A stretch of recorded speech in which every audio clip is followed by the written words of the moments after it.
what is one supposed to do when they come across a sajda line symbol? Yeah, I have already answered this last time. Mashallah, since I think you have come for the first time. It's a choice. It's a choice given to you. It's not compulsory. It's highly recommended that you give the sajda. But if you don't give the sajda, you will not be sinful for that, and nobody, like Allah, will not punish you. The sajda is normally when you are reading the Quran, the ayah came, you are not in the salah, you are just reading the Quran, and the ayah came where the symbol of sajda is given. Just say Allahu Akbar and do the sajda while you are sitting. It's only one sajda.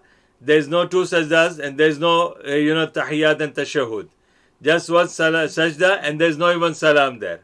This is one thing. Second thing, when you are in the namaz, then when you are reading the surah and you came across the ayah of the sajda, just say Allahu Akbar, go down, perform your sajda, and get up, say Allahu Akbar.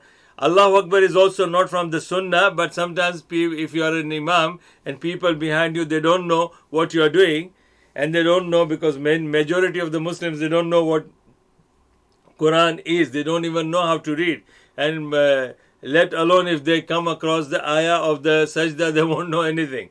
So you just to make that understand that this is ayah of sajda. So when Imam is saying Allahu Akbar, he goes to the sajda, the line behind him will follow him, then it goes on to the back, the same thing.